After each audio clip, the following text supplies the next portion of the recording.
विद्यार्थी मित्रांनो, श्री सबू शिक्षण संस्थेच्या YouTube चॅनलमध्ये मी मनोज बोराडे आपल्या सर्वांचं स्वागत करतो। विद्यार्थी मित्रांनो, मागच्या वर्षी आपण बहुपदी हे प्रकरण अभ्यासलं आहे, परंतु या वर्षी सुद्धा आपण बहुपदी कशाला म्हणतात हे सुरुवातीला बघू आणि त्यानंतर बहुपदीचा भागाकार कसा करतात, डिव्हिजन ऑफ पॉलिनॉमियल्स हे बघूयात। बहुपदी म्हणजे काय ते बघूयात। What is a polynomial? A polynomial is an algebraic expression made up of variables, coefficients and constants. म्हणजे चले, सहगुणक आणि स्थिर संख्या in which the powers of variables are whole numbers, की ज्यामध्ये चलाचे सर्व घातांक पूर्ण संख्या आहेत, ज्याप्रमाणे 0, 1, 2, 3, 4 या सर्व पूर्ण संख्या आहेत। General form of polynomial in one variable, a0 plus a1x plus a2x square plus dot dot dot dot plus an x raised to n, where x is a variable and a0, a1, a2, a3 dot dot dot an, these are the real numbers, that is the coefficients, and a0 is a constant term. For example, 3x 5x minus 2 x cube minus 3x square plus 5x plus 4। साधारणपणे कोणती बहुपदी लिहिताना चलाच्या घातांकाच्या उतरत्या क्रमाने मानण्याचा संकेत आहे। त्यानंतर बघूयात आपण डिग्री ऑफ द पॉलिनॉमियल, बहुपदीची कोटी कशाला म्हणतात। The highest power of variable in a polynomial, म्हणजे बहुपदीतील चलाच्या सर्वात मोठ्या घातांकास त्या बहुपदीची कोटी म्हणतात, that is degree of polynomial. उदाहरणार्थ बघूयात, वर घेतलेली उदाहरण। पहिलं आहे 3x, the highest power of x is 1 and therefore degree of this polynomial is 1.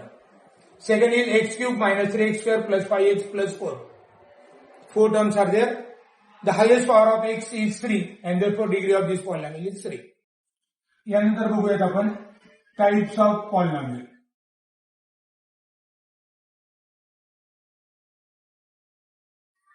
म्हणजे बहुपदींचे प्रकार कोणते आहेत। आता बहुपदीमध्ये किती पद आहेत, त्या पदांच्या संख्येवरनं त्याचे काही प्रकार आहेत। पहिला आहे मोनोमियल, ज्याला म्हणतात एकपदी। ज्या बहुपदीमध्ये एकच पद असतं, only one terms is there,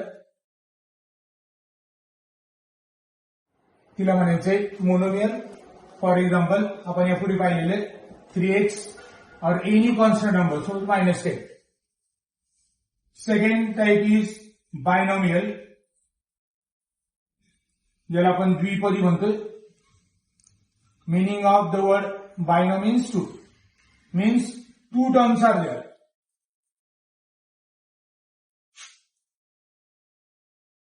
म्हणजे ज्या बहुपदीमध्ये दोन पदे असतात तिला बायनोमियल असं म्हणायचे, द्विपदी असं म्हणायचे। उदाहरणार्थ example 5y minus 3 or 3m cube minus 7m, there are two terms. Third one is trinomial, याला म्हणायचं आपण त्रिपदी, means there are three terms. ज्या बहुपदीमध्ये तीन पद असतात तिला म्हणायचं त्रिपदी, दॅट इज ट्रायनॉमियल। समजा एक्झाम्पल बघूयात आपण, x cube minus 3x square plus 5x, याच्यामध्ये तीन पद आहेत। किंवा घेतले y⁴ मायनस 3y मायनस 10, याच्यामध्ये तीन पद आहेत। आता या तिघांचा जर पाहिजे घेतला आपण, मोनोमियल, बायनोमियल आणि ट्रायनोमियल, यानुसार आपण याची डिग्री किती येते बघू शकतो। मोनोमियल याची डिग्री आहे 1, या बहुपदीची डिग्री आहे constant polynomial and degree of constant polynomial is 0। Binomial मध्ये बघा 5y minus 3, डिग्री 1, याची डिग्री 3। सेकंड ट्रायनोमियल, याची एक्झाम्पल पाहिलं आपण, x cube minus 3x square plus 5x, याच्यात हायेस्ट पॉवर आहे 3 and therefore degree of this polynomial is 3 and degree of this polynomial it is equal to 4.